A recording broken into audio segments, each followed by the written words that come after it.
Okay, ဒီတစ်ခေါက်မှာတော့ VLOOKUP formula မှာ multiple criteria တွေကိုဘယ်လိုမျိုးရှာတယ်လဲဆိုတာကိုရှင်းပြပေးမယ် VLOOKUP ကိုအခြေခံသိထားတဲ့သူဆိုရင် VLOOKUP က criteria တစ်ခုဆိုရင်ရှာရတာသိတယ်ဆိုပေမဲ့ criteria နှစ်ခုဖြစ်သွားတဲ့အခါကျရင်ဘယ်လိုရှာရတယ်လဲဆိုတဲ့ဟာမှာအခက်တွေ့နေတဲ့ဟာတွေကိုတွေ့ရတယ်ဆိုတော့ကျွန်တော်တို့တို့ဒီနေ့ VLOOKUP မှာ criteria နှစ်ခုနဲ့ဘယ်လိုရှာတယ်လဲဆိုတာကိုလိုက်ကြည့်ကြအောင် Okay ကျွန်တော်တို့ဒီ Excel ဟာလေးကိုကြည့်ကြည့်အောင်ဒီမှာဆိုရင်ကျွန်တော်ရဲ့ CD တွေရှိတယ်ကျွန်တော်ရဲ့ data မှာဆိုရင် CD တွေရှိတယ် product တွေရှိတယ်ပြီးကျွန်တော်တို့ရဲ့ဒီ product ရဲ့ဒီ CD နဲ့အထိုက်တဲ့ value တွေတခုရှိတယ်ပေါ့လေဆိုတော့ကျွန်တော်တို့ကျင်းတဲ့ report ကကြတော့ရန်ကုန်ရဲ့ကျွန်တော်ရဲ့ product ထဲမှာဆိုရင်ရန်ကုန်ရဲ့ product တစ်ခုထဲမှာဆိုရင်အဲ့ဒီ value ကဘယ်လောက်လဲဆိုတဲ့ criteria နှစ်ခုနဲ့ကျွန်တော်က VLOOKUP လိုချင်တာဖြစ်တယ်ဆိုတော့ကျွန်တော်ကဒီ VLOOKUP ကိုရန်ကုန်က form တစ်ခုလုံးလုပ်ချင်တာဖြစ်တဲ့အတွက်ကြောင့် VLOOKUP မှာကျွန်တော်တို့က criteria ကိုကျွန်တော်လိုချင်တဲ့ criteria နှစ်ခုဖြစ်တဲ့အတွက်ကြောင့်အလွယ်ဆုံးဖြစ်အောင်လို့ data ကိုနည်းနည်းလေးပြင်လိုက်မယ်အဲ့ဒါဆိုရင်တော့ပို့ပြီးတော့အဆင်ပြေသွားလိမ့်မယ် Okay အဲ့ဒါဆိုရင်ဒီ data လေးနည်းနည်းလေးပြင်လိုက်အောင် Okay ဒီနေရာတော့ကျွန်တော်က data set လို့ကျွန်တော်ထားလိုက်မယ်နော်data 1ဆိုပြီးကျွန်တော်သတ်မှတ်လိုက်မယ်ဒီနေရာကိုကျွန်တော်က data 1ဆိုပြီးတော့ကျွန်တော်ကသတ်မှတ်လိုက်မယ် Okay ဒါဆိုရင်ကျွန်တော်ကဒီနားမှာ combine data လုပ်ဖို့အတွက်ကြတော့ဘာလို့လဲဆိုတော့ကျွန်တော်ဒီ product နဲ့ city နဲ့ကိုကျွန်တော်ပေါင်းဖို့လိုတယ်ဆိုတော့ကျွန်တော်ကဘယ်လိုရေးမလဲဆိုရင် equal to ရန်ကုန် equal and ကျွန်တော်ကintersection ကိုကြတော့ကျွန်တော်ဒီမြင်းချောင်းလေးပဲထားလိုက်မယ်ဗောလေမြင်းချောင်းလေးပြီးကျွန်တော်တို့က n နဲ့ရေးမယ်ပြီးဒါဆိုရင်ကျွန်တော်တို့ product နှစ်ခုကို intersection လေးနဲ့ခွဲပြီးတော့ရေးထားလိုက်မယ်ဒါဆိုရင်ကျွန်တော်တို့အကုန်လုံးက product တွေအကုန်လုံးက data ကိုကျွန်တော်တို့ကအနေနဲ့ပြင်ပြီးသွားပြီ Okay ဒါဆိုရင်ကျွန်တော်ဒီမှာရေးခဲ့တဲ့ဟာလေးကလွယ်ပါတယ်ဆိုတော့ကျွန်တော်ကဒီမှာမေးကြတစ်ခုရှိတာက M ဆိုတဲ့အကြောင်းမသိသေးဘူးဆိုရင်တော့ကျွန်တော်Excel ရဲ့ business အကြောင်းရှင်းပြတဲ့အခါကျရင်ဒါတွေကိုထည့်ပြီးတော့ရှင်းပြပေးသွားမယ် Okay ဒီမှာတော့ကျွန်တော်အကြမ်းများပြရှင်းပြမယ် N ဆိုတာဘာလို့လဲဆိုတော့ N ကကြတော့ equal to ကျွန်တော်တို့က equal to ထားပါတော့A1 and B1 ကိုရေး A1 နဲ့ B1 နဲ့သူကပေါင်းရေးပေးတာတကယ်ကျတော့ဒီ 7 နှစ်ကွက်ကိုပေါင်းပြီးတော့ရေးစီခြင်းနဲ့ဆိုရင် N လေးခံလိုက်ပြီးရတယ် Okay ကျွန်တော်က7နှစ်ကွက်မဟုတ်ဘဲနဲ့ equal to ကလေးပြီးရင်ကျွန်တော်က N ပြင်ချာထဲမှာကျွန်တော်လိုချင်တဲ့ semicolon လေးထည့်လိုက်မယ်ထည့်လို့လောပြီးရင်ကလေး CIDYCT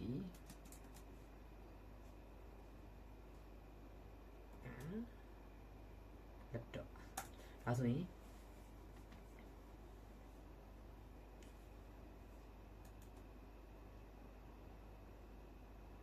ဒီမှာဆိုရင်ကျွန်တော်ကကလေး CT laptop ဖြစ်သွားတယ်ဆိုတော့သဖြင့်ပေါ့လေအဲ့ဒါဆိုတော့N ဆိုတဲ့အထိပ္ပယ်ကကြတော့ကိုရေးချင်တဲ့စကားစုတွေအကုန်လုံးကိုဆက်ပြီးတော့ရေးပါလို့ရတယ်ဥပမာထားတော့နောက်မှလည်းဆက်ပြီးတော့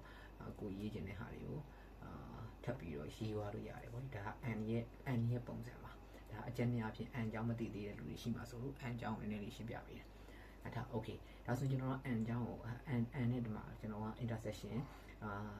မြင်းချောင်းလေးထည့်လိုက်တယ်ဆိုရင်ရန်ကုန်ဖုန်းဆိုပြီးတော့သူ့ရဲ့ product နာမည်ရန်ကုန်ဖုန်းဆိုပြီးဖြစ်သွားလိမ့်မယ်ဆိုတော့ဒါဆိုရင်ကျွန်တော်ကဒီမှာ report လုပ်မယ်ဆိုရင်ကျွန်တော်ကအခုနလိုပဲကျွန်တော်ကဒါဆိုရင်ရန်ကုန်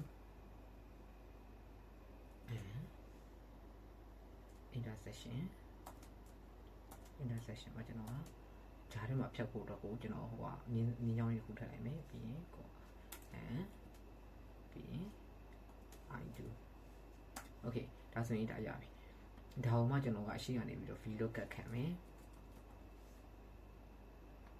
VLOOKUP ရဲ့ value မှာဆိုရင် lookup value လို့ခေါ်တယ် lookup value ဆိုတော့ဒါ lookup value ကထားပြီးပါပြီဒါဆိုရင်ကျွန်တော်ကဗာလဲဆိုတော့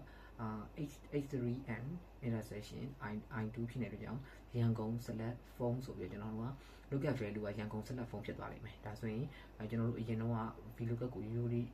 လုပ်နေကြပုံစံတိုင်းပဲရန်ကုန်ဆိုရင်ဒါပြဆိုတဲ့ပုံစံမျိုးကိုပဲအတိုင်းပဲရန်ကုန် select ရန်ကုန်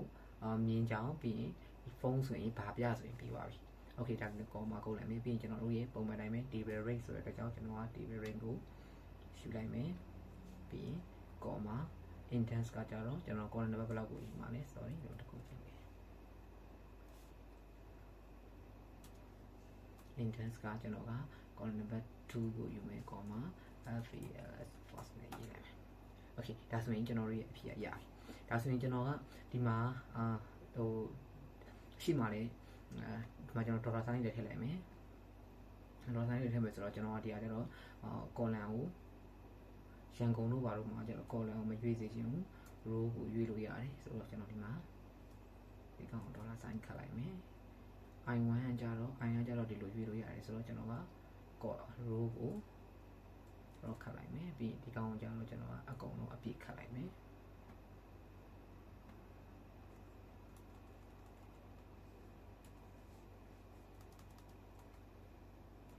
တောက်ကြကျွန်တော်ပြည့်ခတ်လိုက်မယ်